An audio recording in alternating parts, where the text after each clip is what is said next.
Bismillahirrahmanirrahim. Alhamdulillah wa syukurillah wassalatu wassalamu ala Rasulillah. Rabbi shrah li sadri wa yassir li amri wahlul 'uqdatam min lisani yafqahu qawli.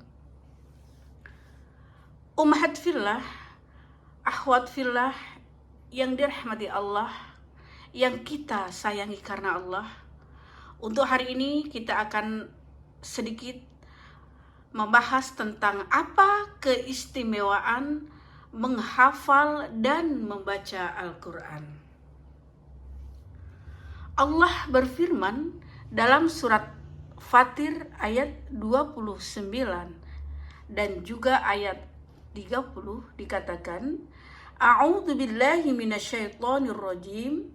Innal ladzina yatluna kitaballahi wa aqamus salata wa anfaqu mimma razaqnahum sirran wa alaniyatan yarjuna tijaratan lan tabur liyuwaffiyahum ujurahum wa yazidahum min fadlih innahu ghafurun syakur.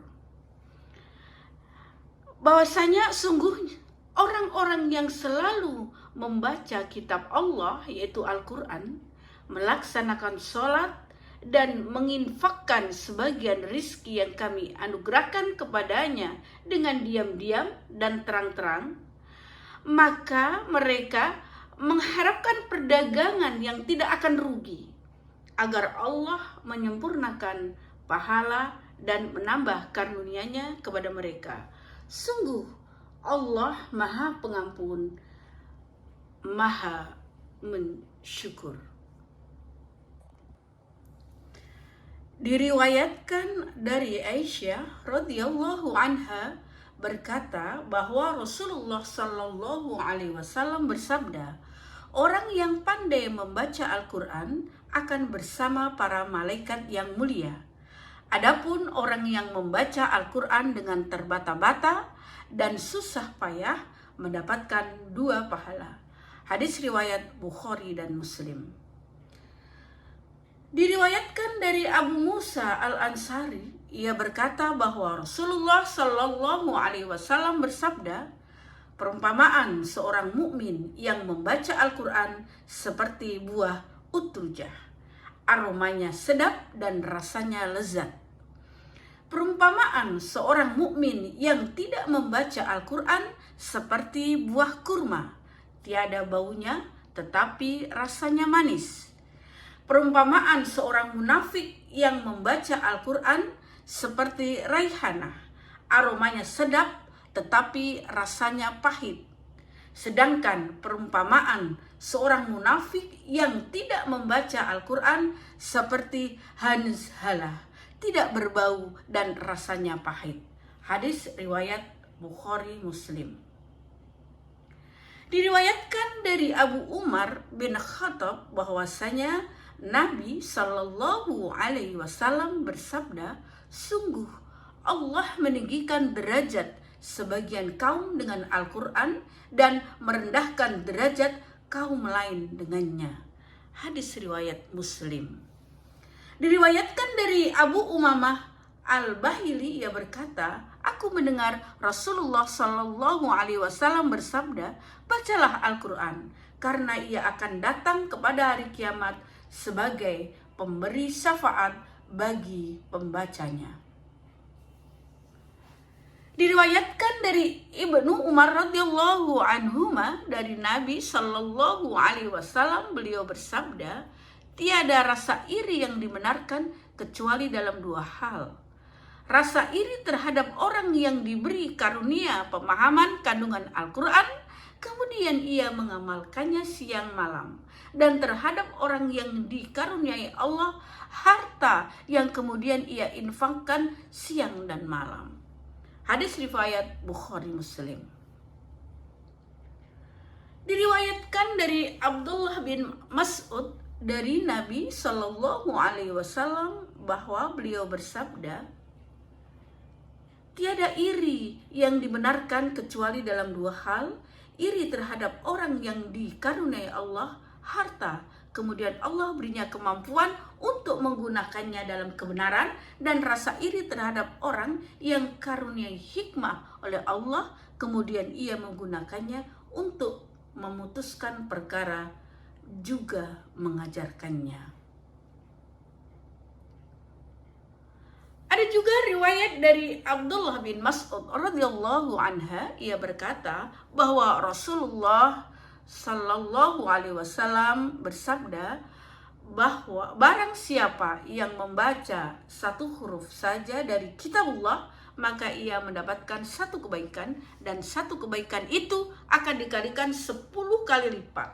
Aku tidak mengatakan alif, lam, mim itu dihitung satu huruf, akan tetapi alif dihitung satu huruf, lam satu huruf, dan mim juga dihitung satu huruf.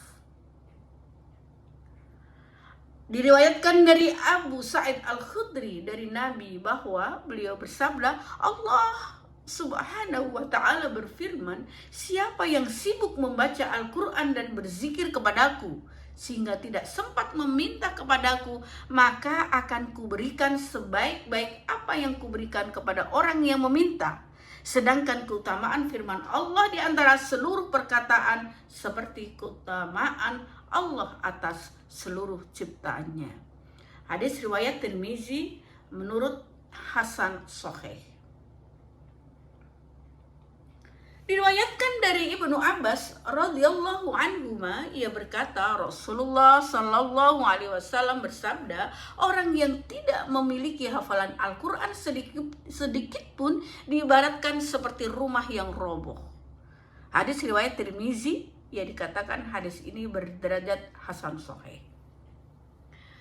Diriwayatkan dari Abdullah bin Amr bin As radhiyallahu anhu dari Nabi sallallahu alaihi wasallam, beliau bersabda, dikatakan kepada sahibul Quran, bacalah dan naiklah ke derajat yang lebih tinggi.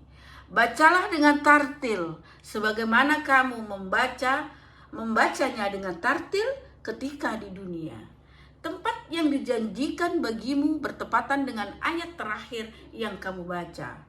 Hadis riwayat Abu Daud, Tirmizi, dan Nasai. Tirmizi mengomentari hadis ini derajat Hasan Sahih. Diriwayatkan dari Mu'az bin Anas radhiyallahu anhu, ia berkata bahwa Rasulullah sallallahu alaihi wasallam bersabda, siapa yang membaca Al-Quran dengan mengamalkannya isinya akan mengenakan mahkota kepada kedua orang tuanya pada hari kiamat, dan cahayanya lebih baik daripada cahaya mentari yang menerpa rumah-rumah dunia.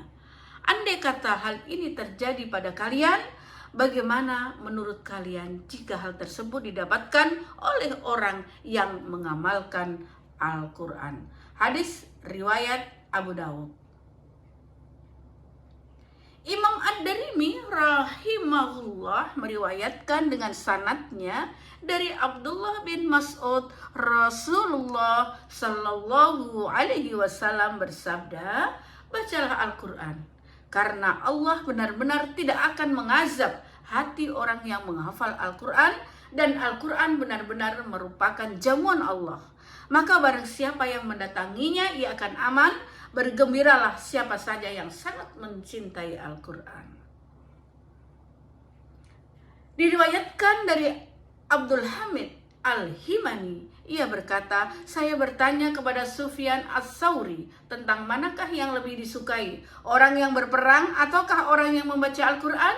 Ia menjawab, orang yang membaca Al-Quran, karena Nabi bersabda, sebaik-baik kalian adalah orang yang mempelajari Al-Quran dan mengajarkannya. Wallahu a'lam bishawab. Wassalamualaikum warahmatullahi wabarakatuh.